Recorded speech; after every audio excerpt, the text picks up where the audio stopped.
Anni-Frid Lyngstad, commonly known as Frida, has been long celebrated as a musical icon, enchanting audiences with her soulful voice and magnetic stage presence. As a pivotal member of Abba, Frida helped define an era with timeless hits that continue to resonate decades later. Yet beneath the glittering facade of fame lies a haunting secret that has shadowed her life. Now at age 78, she grapples with the weight of this enigmatic past. Join Factsverse as we present Anni-Frid Lyngstad's dark secret still torments her at 78 years old.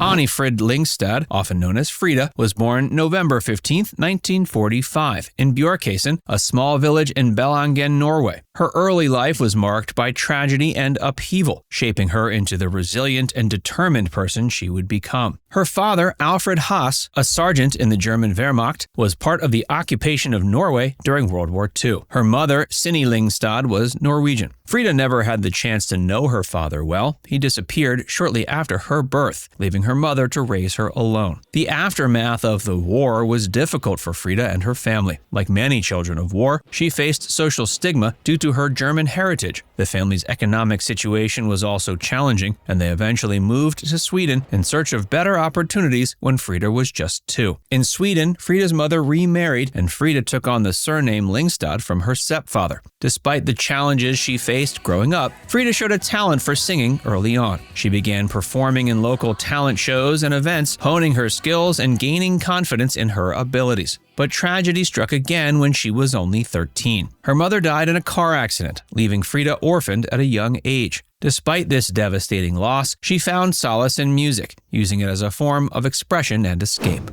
Career highlights. Frida's career is highlighted by her tenure as one of the members of Abba, the Swedish pop group that achieved unparalleled success in the 70s and early 80s. Formed in 1972, Abba quickly rose to fame with catchy tunes, memorable melodies, and polished performances. Frida's powerful and distinctive voice, paired with her charismatic stage presence, played a crucial role in the group's success. Abba's string of hits, including chart toppers like Dancing Queen, Mamma Mia, and Waterloo, catapulted them to international superstardom, earning them millions of fans worldwide. The group's innovative use of studio techniques and glamorous image set them apart in the music industry, and they became icons of the disco era. Frida's contributions as a vocalist and performer helped Abba become one of the best-selling groups of all time, with over 150 million records sold globally. Frida also pursued a successful solo career following the group's hiatus in the early 80s. She released several albums showcasing her versatility as an artist, exploring a range of musical styles, including pop, rock, and jazz. Her solo efforts garnered critical acclaim and commercial success, further solidifying her status as a respected musician in her own right. Her solo hits, such as I Know There's Something Going On and Shine, demonstrated her ability to command attention as a solo artist. She's received numerous accolades and honors for her contributions to music. She was inducted into the Rock and Roll Hall of Fame as a member of Abba in 2010, cementing her place in music history. Her enduring legacy extends far beyond her time with Abba, as her music continues to shine and resonate with audiences worldwide.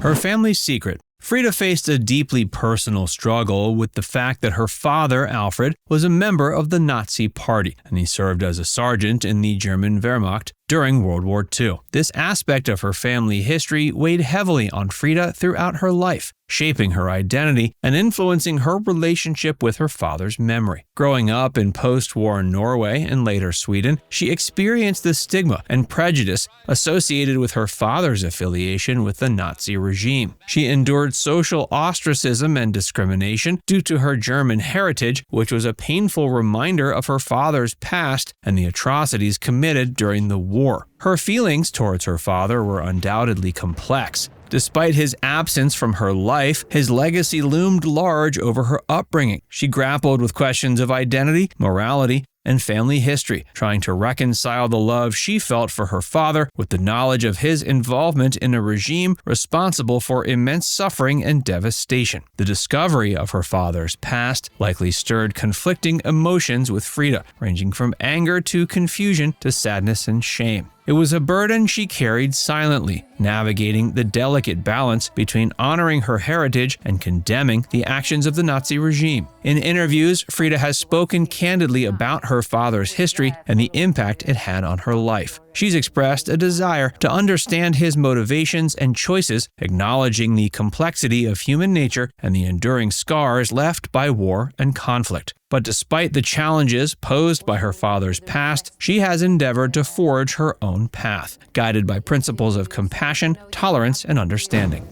The Tyskerbarnas. Frida was part of a group called the Tyskerbarnas, also known as the German children or children of war. They were a group of people born in Scandinavia during World War II to Norwegian, Swedish, Danish, and Finnish mothers and German fathers, often members of the occupying German forces. The Tyskerbarnas faced significant challenges and discrimination due to their heritage, which marked them as different from their peers and subjected them to social stigma and prejudice. In Scandinavia, they were often viewed with suspicion and resentment by their communities. They were perceived as reminders of the occupation and collaboration during the war, and their German heritage made them targets of discrimination and hostility. Many faced verbal abuse, bullying, and ostracism from their peers, as well as rejection and condemnation from society at large. The treatment of the Tyskerbarnas varied across different Scandinavian countries. In Norway, where the occupation was particularly brutal and the resistance movement strong, the children of German soldiers were often regarded with disdain and contempt. In Sweden, where neutrality was a more complex relationship with Germany, they also faced discrimination and marginalization. Part of a cursed house. Abba's mansion in Tierra Verde, Florida stands as a testament to the group's international success and desire for privacy and luxury. Situated on the exclusive island of Tierra Verde, just off the coast of St. Petersburg, Florida, the mansion served as a retreat and vacation home for Abba members Björn Ulvaeus, Benny Andersson, Frida, and Agnetha Fältskog during the peak of their fame in the late 70s and early 80s. The mansion, characterized by its Mediterranean-style architecture and sprawling grounds, offered Abba members a tranquil and secluded escape from the pressures of global stardom. But rumors of a curse surrounding Abba's mansion added an intriguing layer of mystery to the property. Some speculated the mansion was plagued by misfortune or supernatural occurrences. Despite any concrete evidence to support the existence of a curse, the rumors persisted. In August of 2022, the mansion was put on the market for sale, marking the end of an era for Abba and the beginning of a new chapter for the property. Despite its rumored curse, the mansion's luxurious amenities, a stunning waterfront location, and ties to one of the most successful pop groups in history made it a highly desirable piece of real estate. Now it's time to hear from you. What's your favorite memory of Frida and Abba? Let us know in the comments section below.